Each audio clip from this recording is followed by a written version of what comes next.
Technology, guys. That's what I want to talk about today. Well, let's find a quieter spot.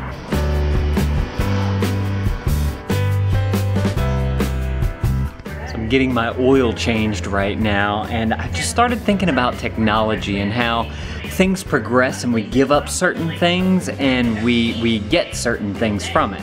And so with two things I want to talk about here, and that's the iPhone and a Tesla. I guess I really shouldn't say iPhones, and I should say more like smartphones, because I've been playing around with Android a little bit and I'm interested.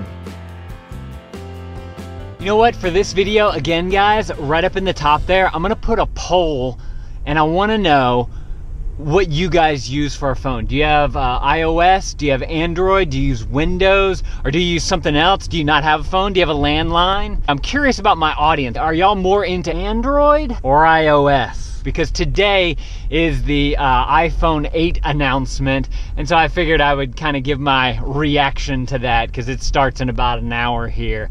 And I needed to get my oil changed, and that just got me thinking about technology and how whenever a new technology comes out, you usually either give up something, or you usually actually do both. You give up something and you get something in return. So like, for instance, a Tesla. Hey guys, this is the Tesla. Getting in. Wanna go for a ride? Okay, here we go. Oh. Yes. You can feel that. That's amazing. Hopefully in the future you will get automatic driving, so you don't have to touch the wheel or anything, and you're free to do whatever you need to do in your car. Self-driving capability. But what you have to give up for that is, one, cameras being pretty much everywhere. You know, everything will have a camera on it. Two, there's got to be some kind of GPS navigation, which I think that's not as big of a deal because a lot of that is already in your phone right now, but a lot of cars also have that too. So that's a couple of things that you're giving. It's like a privacy issue there. I'd love to know y'all's thoughts on self-driving cars down in the comments below. Now, I'm curious to know what we're gonna have to give up and what we're gonna get from the iPhone event. So let's go watch that.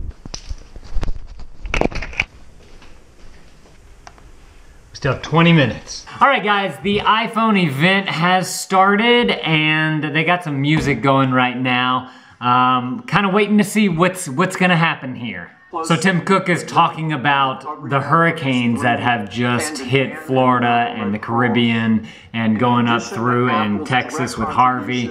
And I was wondering if they were gonna talk about that in the live presentation, and they did. I think that's cool. So I'd never really gotten into Apple Watch, but here we go. So the Apple Watch, you can now like go up to a machine and click and put it up next to it, and then it starts, you just get going from there. I don't really use machines whenever I work out. I just do a standard workout, like sit-ups, pull-ups, all that type of stuff, just stuff to use your body to work out. So I never really found that whole fitness aspect of the Apple Watch very intriguing. The only thing I really could use it for is be running and like counting steps and maybe a heart rate or something like that. I'd be interested to play with an Apple Watch just to see if I like it, but I'm just not a very big watch person. Okay, so the Apple Watch now has a cellular signal to it, so you can actually make calls without your phone being around from your watch. That's kind of cool if you're like outdoorsy, or you know, you're swimming, something like that, maybe around water so you didn't take your phone, or at the beach you didn't take your phone with you and you could do it with your watch. That's interesting, I'll say that. So they're talking about Apple TV now, and it's now Apple TV 4K because it supports 4K content. I don't have a 4K TV, so I don't see a need for that. And I've never really seen a need for me personally to have an Apple TV, except if I had like speakers around my house and I could play music through it, I would like that. But other than that, I don't know, I never got into the Apple TV. If y'all don't know, I'm a cord cutter. If you haven't watched our how to make a homemade HD TV antenna, it's our second most popular video on this channel.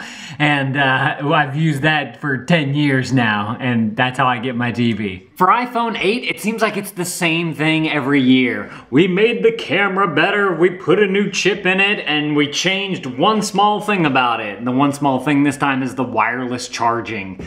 So, am I gonna upgrade? We'll talk about that in a minute. All right, they're doing one more thing, so I'm curious to see what this thing is. I think it's iPhone X, but we'll see. All right, this is it. The whole thing is a screen. This is interesting. So they were doing a demo of the FaceID thing on the new iPhone 10 or iPhone X, and it didn't work for them. And he's like, oh, let me go to the backup. Oh, there it goes. And then it finally worked.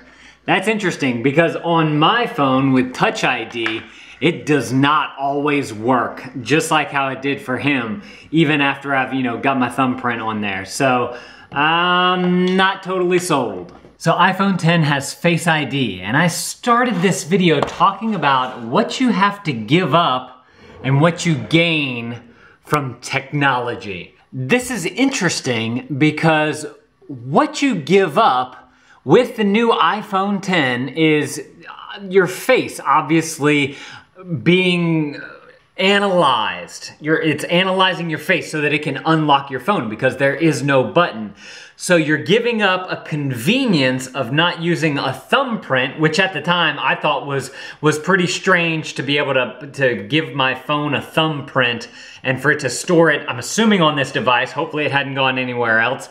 And the same thing happening with face detection. Now, that being said, I think we've already given up some kind of facial security, if you will, with things like Facebook and Google and basically any type of image of yourself that you put online, because all of those can be read. What's interesting about this is that it can go more in depth with the 3D, with the dot camera that they have on there and the infrared. So it's giving even more data to that, which I'm assuming is going only on the phone. I don't think they transmit that out. I guess it's a matter of how much do you trust the company. What do you gain from it? You get to have a unlocked phone easier and you get more screen space. Is that really worth it? I don't know. I've never played with one before because it just came out.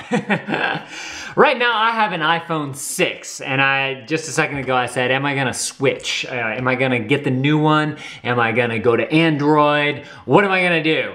Honestly, right now, this thing's working pretty good for me. I don't see myself switching anytime soon.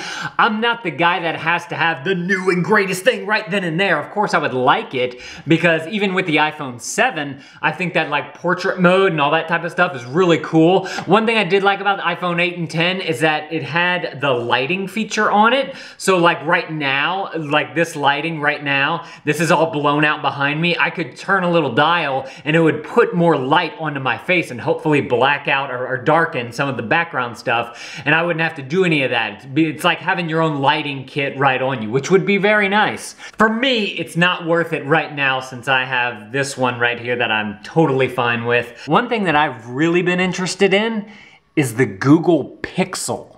It's a phone made by Google. I like what Google does software-wise, and I think that they just need some good hardware, which is what Apple is really good at, in my opinion. They're good at the hardware. The software, I think Google, or I should say services, have them beat.